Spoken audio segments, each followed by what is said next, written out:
Yo, what up, you guys? Before the video starts, I just want to let you guys know I did pay for my own copy and I did not receive this product for free. This is not a sponsored video. This is not anything like that. I paid for my own copy with my own money and played the game in its entirety in order to give you guys this review. Please stick around for the entire video as there's good points I put in at the end and a whole bunch of stuff throughout. So let me know what your guys' thoughts are about the game down below. If you guys enjoy this experience, good for you. Me personally, you're going to hear about it right now. I'll see you guys in the next one, and I'm out. Enjoy the video. Yo, what up guys, MxgicIQ here, and today we are back on Tokyo Xtreme Racer, man, and I'm giving my full review, completely thought out, man. I've had a few days after playing the game even to sit and kind of gather my thoughts, but me personally, man, I'm not very impressed, I guess you could say, from an outsider's perspective, as since even though I've played the other games, people say I'm not a diehard, so I'll consider myself an outsider. Me personally, I didn't really get much from this experience. It was cool. The gameplay loop was very repetitive, but we're going to talk about everything, man. We're going to start with, basically the basics of every racing game. Looks, sounds, feel, how the cars drive, which I actually do like, difficulty, and also just overall how the game, I guess, makes me feel as somebody that enjoys racing games. And we're going to talk about it from a competitive perspective because I personally have done a lot of competitive stuff in other racing games, whether it's leaderboard grinding and things like that. And I do see there are leaderboards coming to this game, so I do believe it still does have potential,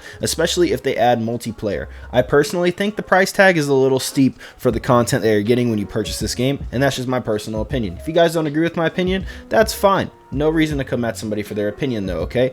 Personally, I just think this game is a $15 to $20 game max, at least in the early access stage, and then when they fully release, maybe 30 bucks. You could argue 30 bucks, but I'm hearing that the price intends to go up. Don't know if that's true or not, but that's not personally what I would value this game at. So let's go ahead, dive in, get to cruising, and get some talking going, man. Alright, so personally I wanted to make sure I completed the full game before I gave you guys any kind of review, because I already knew if I hadn't done that, then people were going to come at me saying, you didn't even play the game completely. And believe it or not, at about the 2-hour mark, I actually considered refunding the game.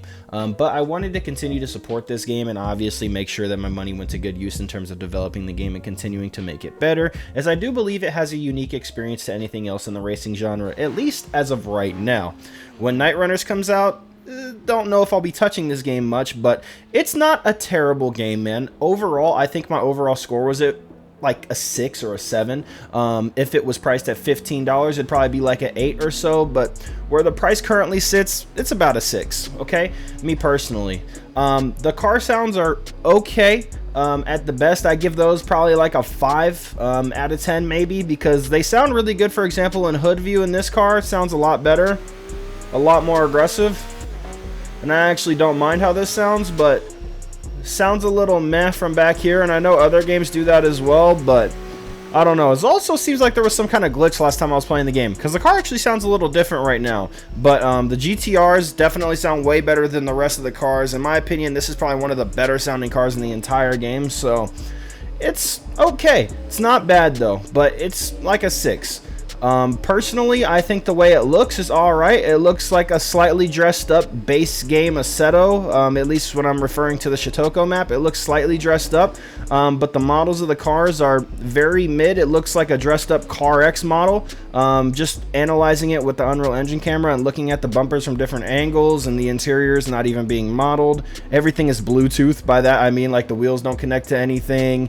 You actually can't even see past the bumpers. All that area is just like a shadow. It's just completely blacked out. You can't see any detail behind the front bumper, so it's a very basic model, and the map is also very basic as well, but in return you get a very well optimized game that you can run multiple filters on and still get way over 60, 90 FPS, at least on my current setup, so that's pretty nice. But personally, I would love to see a first-person point of view for this game. The sense of speed is decent, but it could be better with a little bit more motion blur in my opinion, but it's not bad. The camera shakes aggressive and it makes it feel like you're racing very fast, but past that, as far as like actually feeling like you're having a challenge or going very fast, the game is very stale.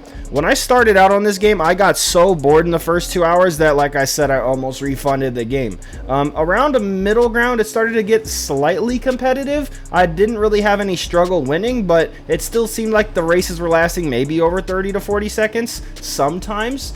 And I was purposely not upgrading my car to the full extent in order to achieve this. Okay, you can max out your car at any time. I was literally sitting at money cap most of the time, sometimes just chilling and playing the game and trying to make it a somewhat competitive experience for myself.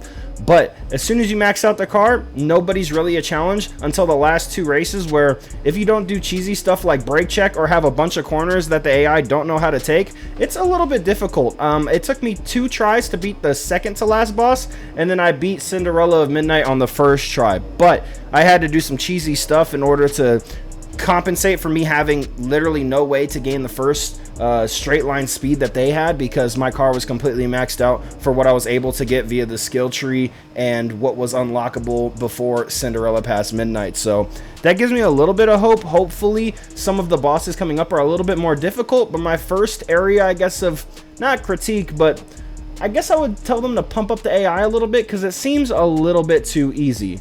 And the conditions not met for battles, personally, there's like 4 or 5 wanderers I haven't done yet, and I just don't feel the need to go and like grind that stuff out, because again, once you get past the main progressional loop, as me kind of being a completionist as well, I just wanted to get past that progression loop, and then it's really not fun for me to just come in here and beat the crap out of AI forever and then make the money to go and eventually race the wanderers that I know I'm going to also beat the crap out of. So for me personally, the gameplay loop is like a solid 3 out of 10. It's very repetitive, it's very boring, and the only thing that's fun is the last 2 races maybe, and just going, you know, as fast as you can, trying to beat your own personal times if you're a competitive person within yourself. Now when the leaderboards get to this game, I'll probably have more fun doing that than anything. I still strongly think the game needs multiplayer, okay?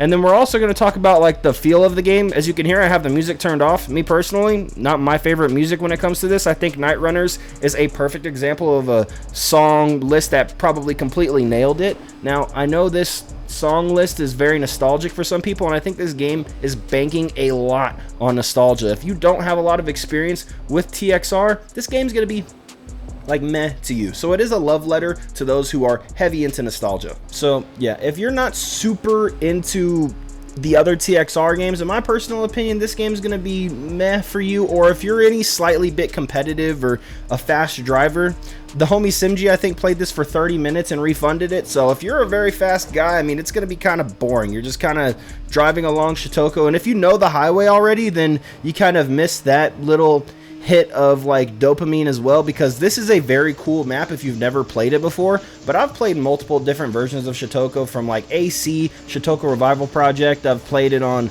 Car X. I mean, there's a lot of games. I mean, this game's even got it on BeamNG. They even have the C1. So I've played a lot of different games that have Shitoko already, so I was already familiar with the map. On top of, I've played games in the past like Import Tuner Challenge. I have played TXR, but not in a level where it was like I was begging for it to come back. I thought it was going to be super dope, and then personally, the no multiplayer kind of just made it another experience where it was just like, this is something that's, personally, if I wasn't a content creator and I was choosing whether or not I wanted to buy this game, I probably would have skipped out on the opportunity, because there's so many different things that offer similar experiences but with multiplayer. And even though it's an Unreal Engine 5, the game is not very like visually like ridiculous. It's literally, I think somebody said, it's just an upscaled version of the older games, which is what a lot of the players want. So I think they achieve that very well. Everything's very consistent and optimization's really consistent, but it doesn't feel like anything new that I necessarily would have needed. I think it has an opportunity and still has the potential to be revolutionary and a little bit different, but as of right now, that's not their goal. And as far as it looks like, the community behind the game doesn't want it to change at all or have any revolutionizing to it, at least for the most part. I do have some people coming into the stream saying, hey man, I really agree with your take on the multiplayer. I'm an OG player, and I think this game does need it in 2025, and I think it would help with the experience a lot. I've played the other TXR games, and this one just isn't hitting as hard, because I think as time goes on, we all get a little bit more competitive, a little bit more accustomed to the newer way of how things work. I definitely think the single player experience could have been made to be a little bit more enjoyable, maybe if it was a little bit more difficult, or if there was maybe some voiceovers of the scenes, even if it was in Japanese. Personally, when I play First Descendant, I put it in Korean. That would have been very cool and maybe gotten me a little bit more into the lore of the game as well, but I didn't really care to read all the thing, so I just skipped right through it trying to get through the game so I could finish it and make this review honestly and have some good actual in-depth gameplay loop to, you know, go off of. But I do think if this game had open lobbies or things like that, it would be a very, very highly played game of mine, me personally, because the customization is very cool. So we'll talk about that as well. The customization is very nice. It's not the best, but it's good enough for what this game I think needs. The livery system is absolutely horrible in my personal opinion after using a lot of other livery systems, but it's still usable. Okay, so it's not the worst, but it's probably, I don't know, actually it might be one of the worst I've personally used in a game besides games that just have preset decals. Like, the usability of the UI is meh, but the amount of options they have is pretty cool. So I'm kind of in between on the livery system, but everything else as far as customization goes, whether it's the upgrading, the tunability, and everything, I think it's perfect for an arcade racer. I think it's, you know, a little bit less than other games that are currently available, but it's still enough. Also, I just wanted to add, in case that last sentence was confusing, I'm just saying the vinyl UI is pretty weird. But every other UI in the game, I actually think it's one of the strong points of this game. I really love all the menu sounds, as well as how the menu is designed. It's very cool. It does remind me of those older games, and I think it's very easy to learn. The tutorial of the game kind of doesn't put you through much, but I was able to pick up on everything pretty quickly just due to the good UI and menu design. I do really like how they set it up, especially my favorite part definitely is the sounds for sure. And the handling I want to talk about also is amazing in my personal opinion. I think for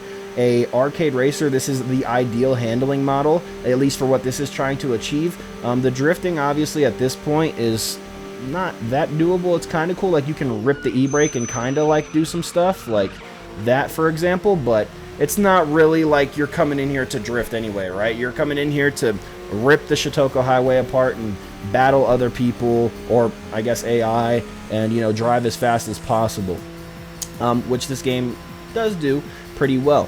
For people that don't have mods, this would be very cool to see on console, but for somebody on PC, I mean, this just doesn't really do much for me when there's other things out there that accomplish the same goal in a more competitive aspect, at least for someone that enjoys PvP experiences.